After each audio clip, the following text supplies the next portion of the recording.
അതൊക്കെ ശരി. പക്ഷെ നീ ചെയ്തൊക്കെ കേട്ടിട്ടിപ്പോ വല്ലാണ്ടായിപ്പോയി മിത്രേ. എന്റെ അഭിപ്രായം ഞാൻ പറയാം.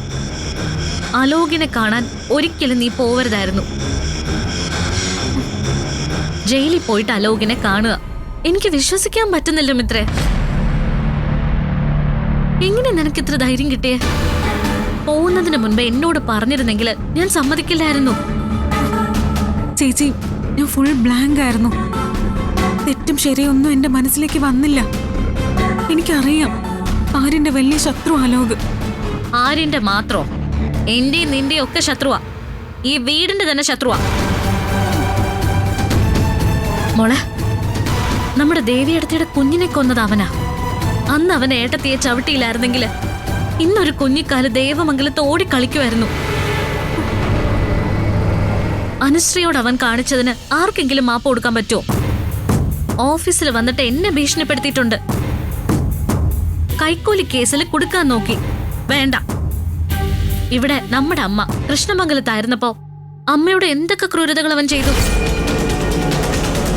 ചേച്ചി പ്ലീസ് ഒന്നും പറയല്ലേ. എന്റെ മനസ്സ് പിടിവിട്ട് പോയ അവസ്ഥയിലായിരുന്നു എന്ന് ഞാൻ പറഞ്ഞതല്ലേ. ജയിലിൽ പോവാനുള്ള ശക്തിയൊക്കെ എങ്ങനെയോ എവിടുന്നോ കിട്ടി. അതൊന്നും എനിക്ക് അറിയില്ല. അങ്ങ് പോയി, അത്ര തന്നെ.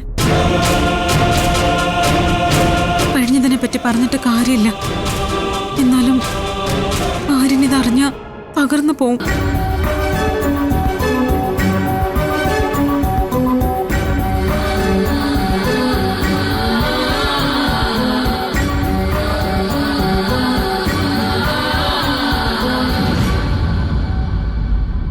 ഇനി നീ വിഷമിച്ചിട്ട് കാര്യമില്ല. ഇന്ന് തന്നെ ആര്യനോടെല്ലാം തുറന്നു പറയണം. ഇന്ന് രാത്രി തന്നെ ഒക്കെ തുറന്നു പറയാൻ ചേച്ചി. ആഹാ, ദേ അനിയത്തിയും ചേച്ചിയും വർത്താനം പറഞ്ഞു തീർന്നില്ലേ? ആര്യം വന്നല്ലോ. നീ ഗ്രൗണ്ടിൽ പോകുന്നില്ലേ? ആര്യം വന്നോ? ആ, വണ്ടി വന്ന ശബ്ദം കേട്ടു. മിത്രേ, നീ എന്നാ ചെന്ന് എക്സസൈസ് ചെയ്യ്.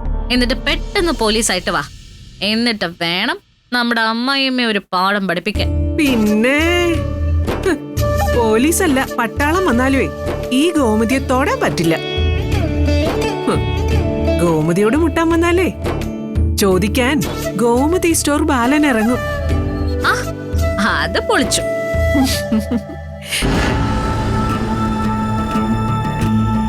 മോളെ, നീ എന്താ വല്ലാതിരിക്കുന്നെ? ഒന്നുമില്ല. അല്ല, ഓരോ പ്രശ്നങ്ങൾ നടക്കല്ലേ. ജയില്, കോടതി, പോലീസ്, അതിന്റെ ഒരു വിഷമായിരിക്കും. നീ ചെല്ലുമിത്രേ, ആരും റെഡിയായി കാണും. മോളെ, ഒരു പേടിയും വേണ്ട. അടുത്ത വാദത്തോടെ ശിക്ഷ കിട്ടി അലോക് എന്നേക്കുമായി ജയിലിലാവും.